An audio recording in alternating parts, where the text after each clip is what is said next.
UPSC has released a notification for the Civil Services Prelims examination for 2021. The examination will be conducted on 27th June 2021 and the last date for the application is March 24th. Now I want to ask you a question. Are you really confident that you'll clear the prelims this time? I'm asking this because usually candidates face a problem with respect to clearing the prelims, and that is regarding how do you cover the current affairs with respect to the prelims examination. So this is where we at Ekam IAS bring you the Current Affairs Plus. Now the Current Affairs Plus is not going to be any normal crash course regarding current affairs. Rather, the Current Affairs Plus is going to be a strategy or an approach with which you can actually guarantee a seat for yourself in the mains examination. Now when you come and talk about the prelims examination, UPSC has actually given a syllabus for the prelims examination. But if you have read that syllabus, you'll automatically know one thing, that this syllabus is really vague and you will not know what exactly do we have to study with respect to the prelims examination. To be more specific, when it comes to prelims examination, you have many subjects. We have to deal with history, geography, polity, economy, etc. But in addition to that, there is also one line given in the syllabus which is current events of national and international importance. So this is where the current affairs actually comes. So students find it very confusing how to deal with this current affairs in order to clear the prelims examination. One major problem being that the syllabus by nature is very vague. So this is where you will have to actually follow another guiding light for understanding what kind of questions actually comes from the prelims question paper. So for that we will actually first follow the syllabus, and the second thing we will be following is the past year's questions or previous year's questions. We at Ekam IAS analyzed the questions from the previous year questions and we separated them into three different categories. The first one, as you can see on the slide here, the first one is the friendly questions. The second one being the current affairs questions or conceptual questions which have been derived from current affairs. And finally, the alien questions. I think the names would be really funny, but let me explain what these three types of questions are. Now let us come to the first set of questions, which is the friendly questions. Now as you can see on the slide here, there are two questions in front of you, one from geography and one from polity. See, both these questions are relatively very easy if you have followed or studied the standard sources for the preparation of the civil services examination. For example, for polity, you will obviously every candidate will read the Lakshmikant. So once you read the Lakshmikant, you can easily tackle these questions. Similarly, from the geographical point of view, if you simply read the 11th standard geography NCERT textbook, you can very easily answer this question. So these are basically questions that if you simply follow and study the standard books which are there for the preparation, you can easily crack them. So that is what I mean when I say friendly questions. You are not scared or hesitant to attempt these questions. You can easily attempt these questions with a snap of a finger. Now coming to the next set of questions, which is the normal current affairs questions or conceptual questions which have been derived from current affairs. Now in this case, as you can see in the slide, you have a question based on artificial intelligence and zero tillage agriculture. Now both these questions are previous year questions from the year of 2020. UPSC had asked these questions in the prelims question paper of 2020, and both of these terminologies, which is artificial intelligence and zero tillage agriculture, was widely seen in current affairs. When I say current affairs, I mean the newspapers and any other monthly magazine. Now there were many articles written for both of them, which may end up confusing a student. But what UPSC at the end of the day actually asked was that what is the concept behind these two terminologies or these two concepts. So these two are basically conceptual questions which was asked by UPSC based on the current affairs which was going throughout the entire year. So how can a student or a candidate actually attempt these questions? These are moderately difficult level questions. So a student will be able to attempt them only if he or she actually religiously follows the current affairs. By that means religiously reading newspapers, either Hindu or the Indian Express, or religiously following any monthly magazine and repeatedly reading them. Okay, so this is one way through which the student can actually attempt these kinds of questions. Now coming to the last set of questions, which is the alien questions. Now see, the alien questions are considered alien, or we've named them as alien questions because no matter how much a student or a candidate has studied, they've religiously read the newspapers, they've repeatedly revised every material possible, even then there will be some questions which will actually bomb the students in the examination hall.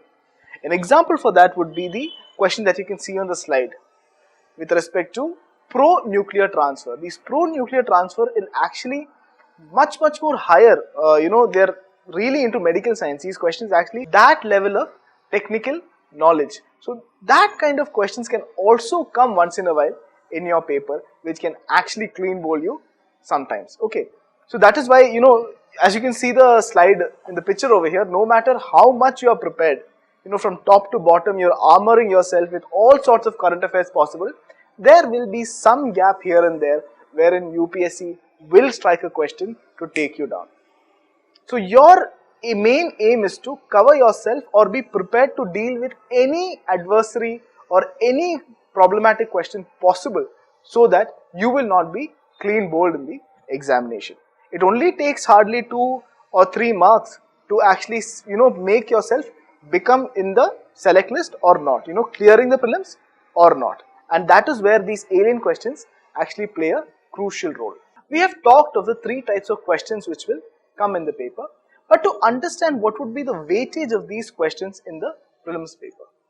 Now as you can see from the slide, in the prelims question paper there will be 100 questions in GS paper 1.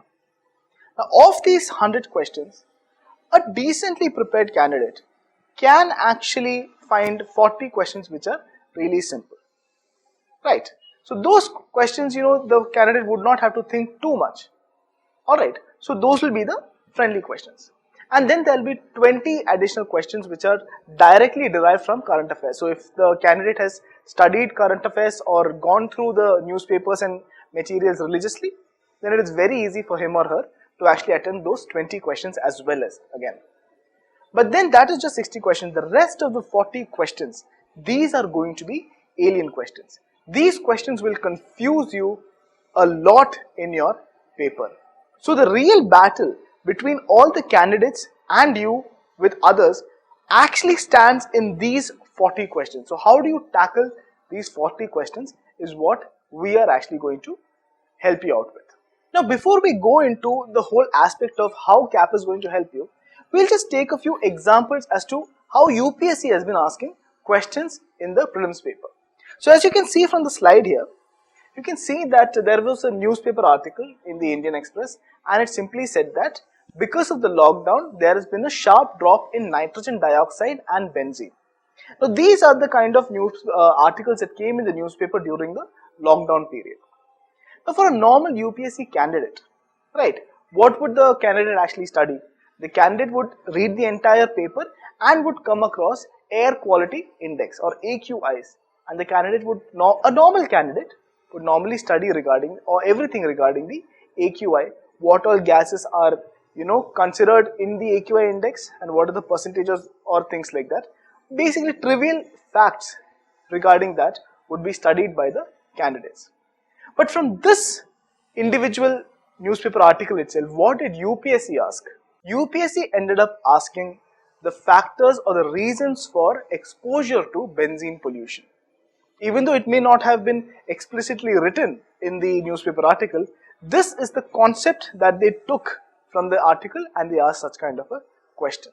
So this question is relatively simple and a student can answer them if he is more or less prepared for it. Okay, if he has got little understanding with respect to the subject and if he has studied a little bit of the current affairs, then this question could have been easily tackled by the student. But let me give you another example. Let us consider this question. Now, this article basically talks of the first indigenous vaccine for pneumonia was approved. Now it was approved by the DCGI, and this vaccine was developed by the Serum Institute in Pune. Now if a normal candidate reads this, the candidate would actually come across the terminology Serum Institute, DCGI, and then also the name of this vaccine, and would study everything regarding that. Again, trivial fact. But maybe a concept behind it would be missed by the candidate because this is not very trivial information. But UPSC saw this article and asked a very clear conceptual question. We'll come and see that. UPSC ended up asking what is the importance of pneumococcal conjugate vaccines in India, and it gave 3 different statements as well. The first one being these vaccines actually are effective against pneumonia as well as meningitis and sepsis. If the student had actually read that article, it would have been easily answered by them. But then let's come to the second and third question. This is where the concept actually builds up. The second statement being dependence on antibiotics that are not effective against drug-resistant bacteria can be reduced. This may or may not confuse a student. And the third statement is that these vaccines have no side effects and cause no allergic reactions. So this question, many of the previous candidates which I talked to, many of them actually got it wrong, even though they did come across this article and did study about this article. So the fact that I'm trying to say is that merely reading the newspaper or merely studying any material will not actually help, because UPSC is not interested in that anymore. UPSC is trying to take the current affairs and ask you conceptual questions to actually test your understanding based on that concept or that subject. This is the importance. So just if in case you want to answer this question, you can actually see, let's take the third statement. The third statement says these vaccines have no side effects at all. That's an extreme statement. These are certain tricks that you can use in the paper that we'll discuss with you in the CAP course. So this third statement we can actually understand is wrong, and therefore the answer would be 1 and 2 only. So now let me come and show you what we have actually done in our CAP program in the previous years and helped candidates to actually clear the prelims examination. Now let us take this news which is regarding the Aadhaar, the judgment regarding Aadhaar given by the Supreme Court. This was a very, very important judgment given by the Supreme Court, and obviously we had known that some sort of question would definitely come behind the Aadhaar case in the Prelims 2020 examination.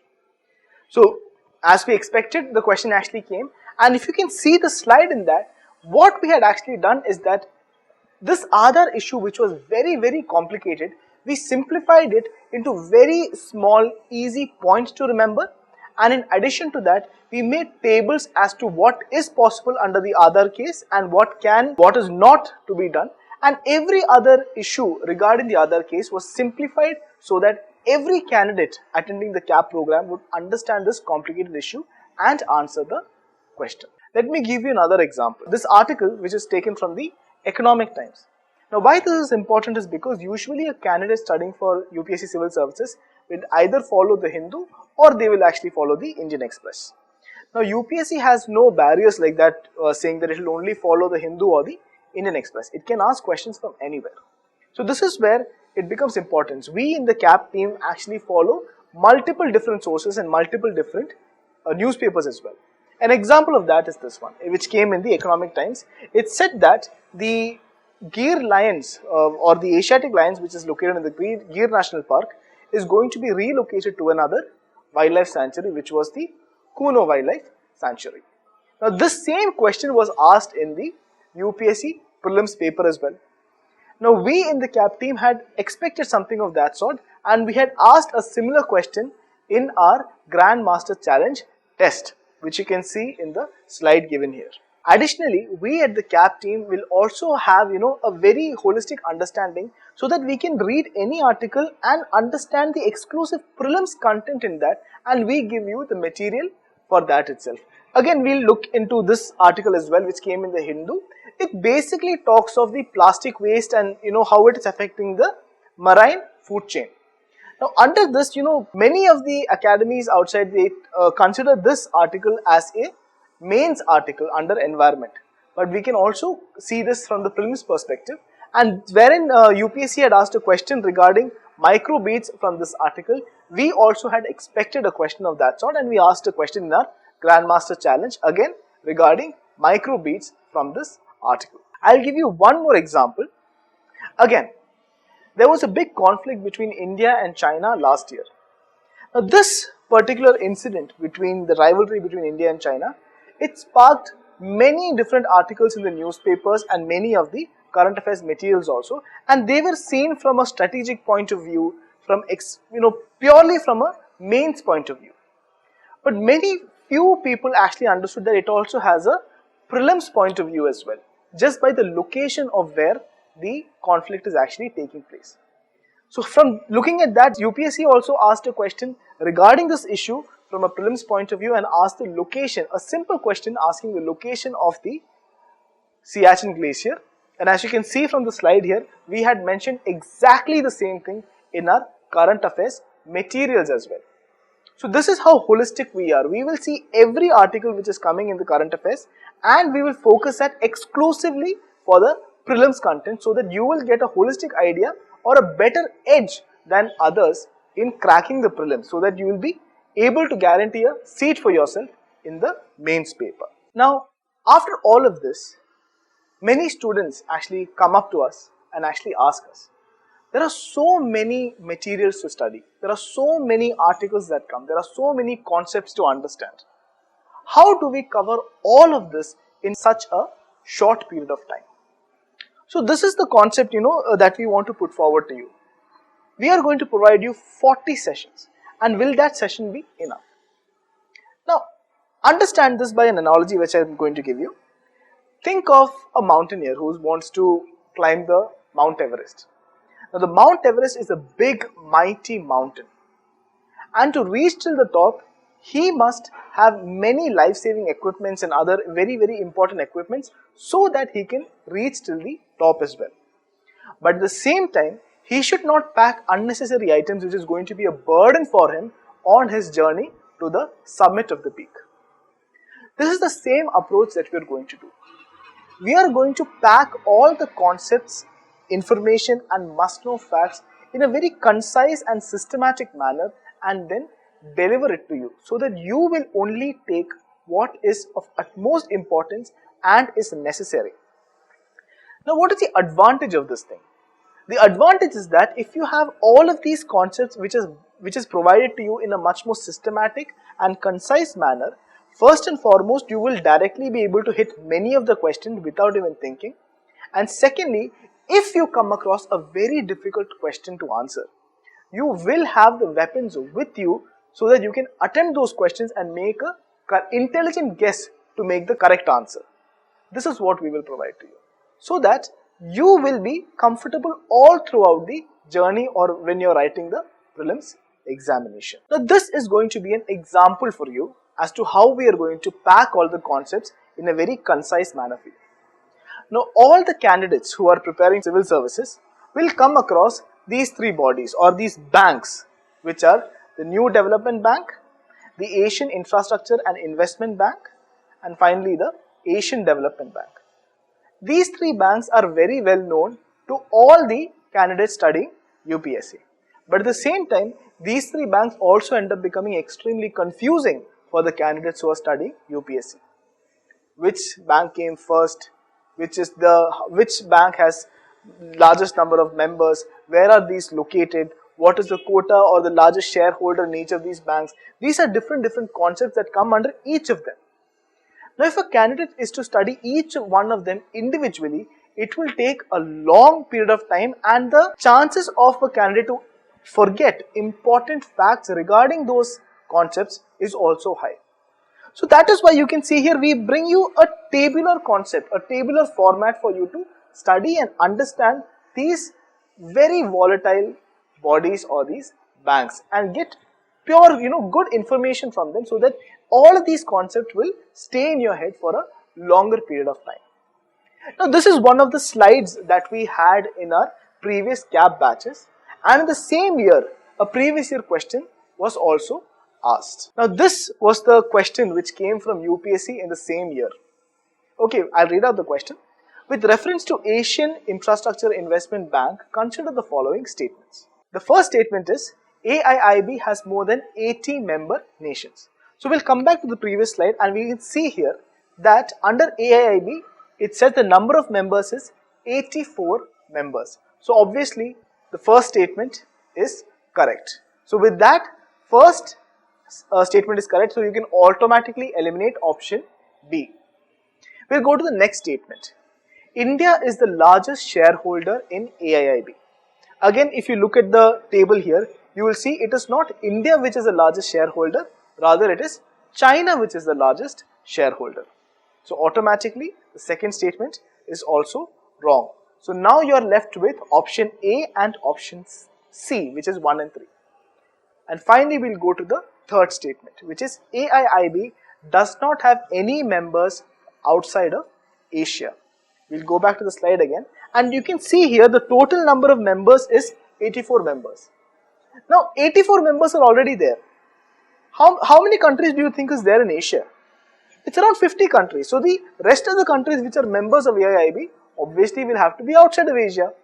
Therefore, the third statement is wrong, and like that, because of that simple one slide, you have come to the answer that the answer for this question is option A, which is 1 only. I want to tell you ultimately what is CAP. Basically speaking, CAP is going to be a strategic approach for you so that you will be able to deal with those very dreaded alien questions and also the current affairs which you may or may not have followed.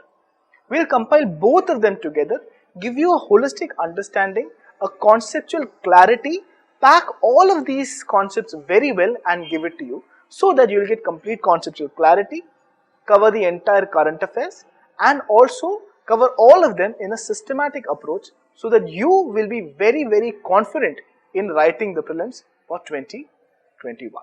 We've said all this regarding what CAP is. Now at the same time, while we are preparing for CAP and making the materials and all of this, we also went out to the candidates who had cleared the prelims examination or who had cleared the UPSC Civil Services examination itself. So with them, we took a few tips from them that what did they follow ultimately that they cleared the entire examination itself. So as you can see from the slide, these are few of the points that they actually did. The first one being, they recognized very early itself that there is a 40-20-40 formula, which means 40 questions are friendly questions and anybody can answer them. 20 questions would be core current affairs questions or conceptual questions for which you will have to follow very good current affairs, and the rest 40 questions which are going to be the alien questions, and this is where the real battle actually starts. This understanding was there with most of the candidates early on itself, and for that what did they do? They took up multiple mock tests and practiced many questions over and over again. In addition to that, they kept a large period of their time exclusively for prelims preparation. As you know right now, since 2018 onwards, as the paper is changing, the difficulty of the prelims paper is increasing year after year. Right, 2018, 2019, 2020 papers, the difficulty level in these papers are increasing year after year, and because of that, you need a considerable amount of time exclusively to study for prelims itself. So that is why they actually took up 100 days to exclusively study for prelims and nothing else. And in addition to that, they also did continuous revision of one dedicated compilation. We are already providing a CAP compilation or a CAP digest covering all of these current affairs topics for you. So you can take any one material and you have to revise them multiple times over and over again. So this is one strategy which has been proven by all the successful candidates who actually cleared this examination. So now coming to how does CAP actually help in fulfilling this strategy. See, what we are going to do is that we are going to give you 40 sessions in 2 phases, and these sessions are going to be highly systematic and will give you the most concise information so that you can retain them for a longer period of time and attempt the prelims in a much more confident manner. In addition to that, we will be giving you a unique and comprehensive material for you to study back home. With that, we will be conducting mock tests as well so that you can understand where you are going, what is your weaker side, which is your stronger side, what sort of strategy should you apply while attempting the paper. We will also be giving you personalized mentorship and also the PPTs which the mentors will be taking class for you. The PPTs here again are going to be, in a tabular form, concise, and will be giving you the most amount of information in the most simplified manner, again to retain them for a longer period of time. The Grandmaster Challenge would also be there. Basically speaking, it is a method through which, it's a testing method itself, through which you will be forced to think about the answers in a different scenario. And after all of this, we'll also give you a mains takeaway handout, because from all of the information and the compilations that we've given you, you should have something strong enough so that you can say, in the mains also, I can use these materials, so I can write good answers. You can incorporate them in your examples, case studies, in ethics paper also. In sometimes you can use these, information which we are going to give you and write better answers. Now finally, what is the key values that you actually need to crack prelims? We've just talked of the entire method as to what CAP is and what the strategy that you have to follow. In addition to that, you will actually need certain key values so that you will be sure that you can clear the prelims. The first and foremost is being inquisitive. Question everything. Why did something happen? How does that particular issue happen? What is the concept behind it? Question everything. Understand the concepts behind everything. You have to be inquisitive. At the same time, you have to be systematic, right? You cannot just study everything under the sky in a haphazard manner. That is not going to help you. You will remember something for some time and then forget that. But if you're systematic in your approach in your prelim study about what you have to study and where you have to put this full stop, how to retain the information, how to understand the concept, all of that, it will help you write the prelims much more better. In addition to that, you have to practice. And I say practice, you have to practice and practice so many times so that you will find that the prelims examination is also just another test. You should be that confident. That comes to basically the last point. You have to be confident, and you will be confident only by following the above three. You have to be inquisitive, you have to be systematic, and you have to practice a lot. Only then will you be confident. And with the boost of confidence that you have, you will find the prelims also just as any other paper which you can simply answer, and you can guarantee your seat in the mains as well. The yes I can attitude is what is going to help you. So this is what we are going to provide you for the Current Affairs Plus series. So don't wait, come enroll and join the Current Affairs Plus and guarantee a seat for yourself in the mains. Thank you.